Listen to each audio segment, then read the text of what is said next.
Dana Point, my hometown.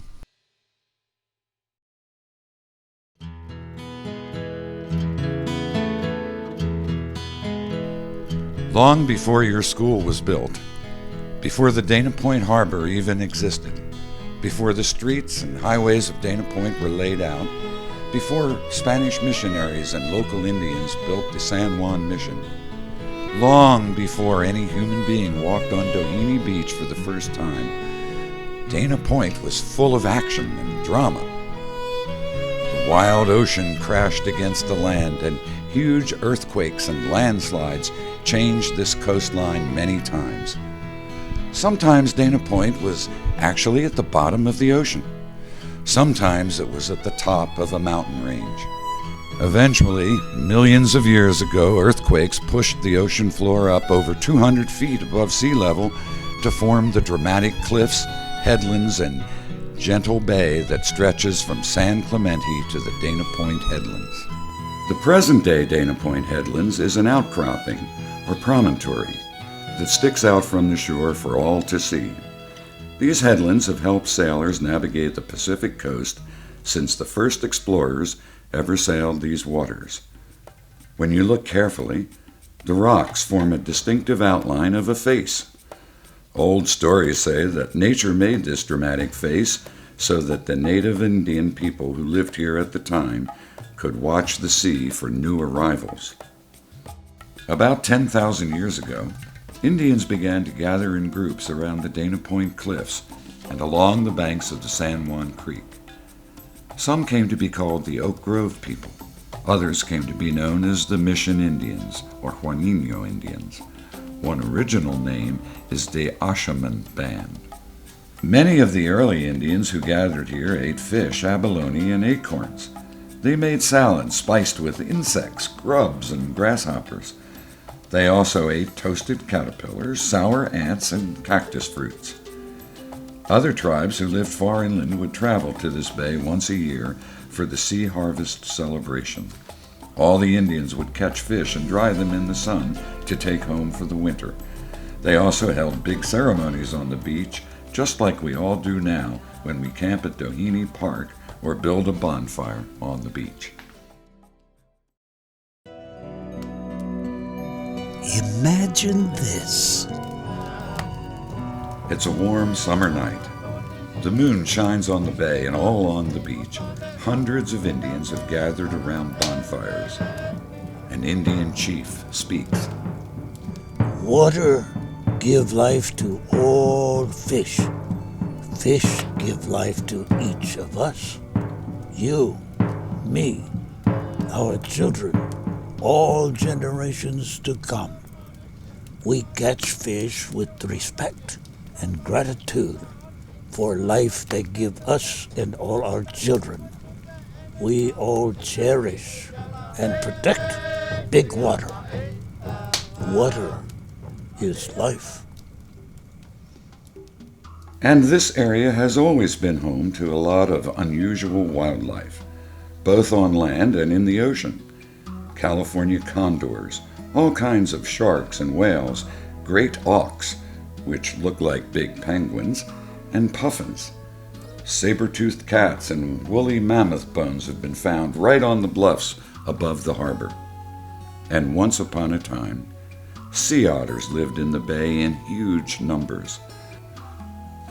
The bay was home to so much marine life, like abalone, sea urchins, and kelp, that a large population of sea otters could live, eat, and play here, protected from the open ocean predators like sharks. Sea otters can seem very human-like. They have been known to cry when another otter is lost and cover their own eyes when being killed by hunters. What happened to all the sea otters? Well, when the international world learned how wonderful the sea otter's fur was, fishermen and hunters came from Asia, Russia, and New England to gather these furs, which sold for hundreds of dollars back home. In fact, this lucrative trade caused trouble between the Spanish and Mexican governments and private hunters who did not want to pay taxes on the otter's fur and instead became contrabandistas, or illegal traders. Sometimes, like pirates, ships would do battle at sea over the best otter-hunting coves. Eventually, however, because these greedy hunters paid no regard to the ecological balance of the otter's environment, the sea otters were hunted nearly to extinction. Only now, over 100 years later, are the sea otters returning to stable population levels. The first major building in this wild area was the Mission of San Juan Capistrano. Spanish missionaries worked with local Indians to build the Grand Mission in 1776, the same year as the American Declaration of Independence. The building stood about 3 miles from the bay, where San Juan and Trabuco Creeks come together, providing an important thing: fresh water. The mission also set up a corral for cattle ranching and used that fresh water to irrigate new farmland. Since it was the only building around, it could be seen from ships all the way out on the ocean, and the mission bells would ring out in the quiet valley to be heard as far as 10 miles away. This attracted local Indians who would come to the mission out of curiosity and later learn to ride horses and do ranch work with the cattle. Imagine this. You're a young Indian child, and your family lives where Salt Creek meets the ocean. It's a cool spring day, low tide, and you're sitting on a rock, watching your mother gather abalone. Suddenly, you hear a strange sound. The sky is singing, Mother. She's singing. And listen, her song is blowing away like the clouds.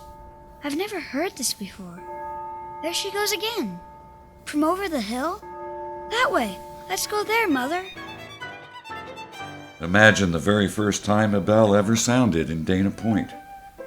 How would you describe the sound of a bell if you'd never heard a bell before? Would you think it's magic? In 1818, a pirate ship called the Argentina, with her French captain, Hippolyte Bouchard, sailed into the bay, which at this point was called Bahia de Capistrano. Well, Captain Bouchard and his crew wanted to take food, wine, water, and valuables from the mission.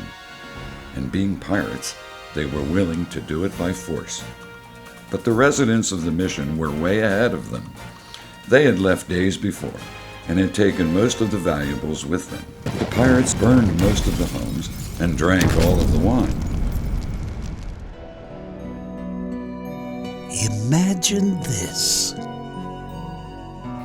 Captain Bouchard was so angry at them for drinking too much, he forced them to stay on the beach for a few days as punishment. Are you, scurvy dog? What treasures did you bring me?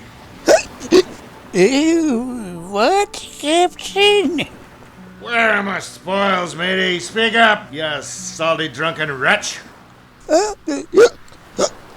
You sit right here in the sand and bake, you worthless rat, till I tell you to move. As your captain, I command you to sober up and deliver me treasures. Oh, no! Some people even wonder if those pirates buried treasures on the beach or in a secret cove. And just maybe, a buried treasure still lurks under the sands of one of our local beaches. There is another legend from that pirate attack. The following article appeared in the Los Angeles Times in 1888. Around on the north side of the point is a cave about 50 feet deep, which can only be reached by vigorous climbing over very rough rocks at the lowest tide. And even then, some wading has to be done. There is a legend connected with this cave, which in brief is that when the old mission was sacked by pirates, they carried off a dark-haired senorita. Before the pirates left the roadstead, her lover assisted her to escape from the vessel, and they fled to this cave for safety. A dreaded diabolito in the form of an octopus, who was then said to live in the cave, proceeded to devour them, and years afterwards, their bones were found in this cave. In 1835, a 19-year-old man named Richard Henry Dana Jr. joined the crew of a ship in Boston to sail to California and back.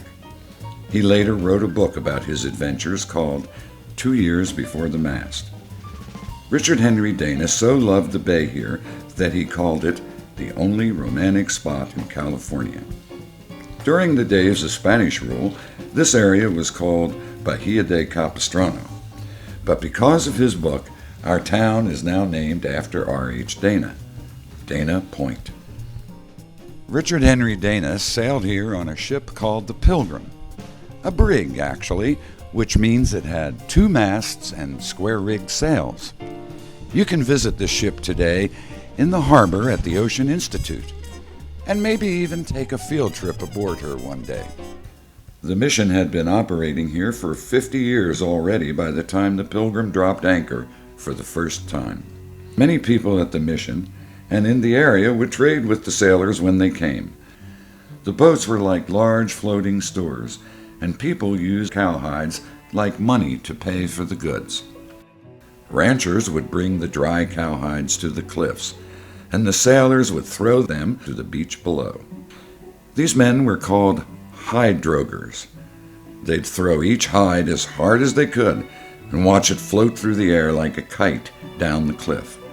Down these heights we pitched the hides, throwing them as far out into the air as we could. And as they were all large, stiff, and doubled, like the cover of a book, the wind took them, and they swayed and eddied about. As fast as they came to the ground, the men below picked them up. The Dana Point Historical Society commissioned a life-size sculpture of a hide droger in 1990. Local artist F. Benedict Coleman made the sculpture, which sits on the bluff top over the harbor along the Hyde Trail Walk. Visiting this sculpture, you can see just how hard it was to throw these big cowhides around. Fur traders and pirates came and went. Hide traders came and went. The California Gold Rush came and went. Then, in 1887, the first railroad came to the bay. Next to the railroad stop, which was at the end of Victoria Boulevard in Doheny Village, a small town appeared called San Juan by the Sea. With the railroad came people, and a dance pavilion, bathhouse, bullfights, fiestas, and even a hotel where a famous Polish-American actress, Helena Modjeska, would vacation in the summer. But this little town did not last long. Within a few years, the town was empty, and the hotel was cut into 3 pieces and moved up the coast to Laguna Beach. The railroad and the fishermen stayed, catching huge 12-pound lobsters and many different types of sharks, which they would bring to the railroad depot daily and send to restaurants in Los Angeles. Dana Point has always been a place of great beauty and drama, from the days of earthquakes and landslides as the ocean and the land clashed millions of years ago, to an era of huge woolly mammoths, condors, saber-toothed tigers, whales and sharks, to early human arrivals, Indians who learned to live off the land and sea, to pirates and Spanish explorers who built the mission and developed vast ranch grounds to trade cowhides with the square-rigged brig from Boston called the Pilgrim. And then to the arrival of the railroads and more people. Each of these groups had their own name for the gentle hills, creeks, and big protected bay that stretches from San Clemente to the headlands. Punta de San Juan, Bahia de Capistrano, San Juan by the Sea, Doheny Village. No matter what name you use, the best by far is just to call it Dana Point, my hometown.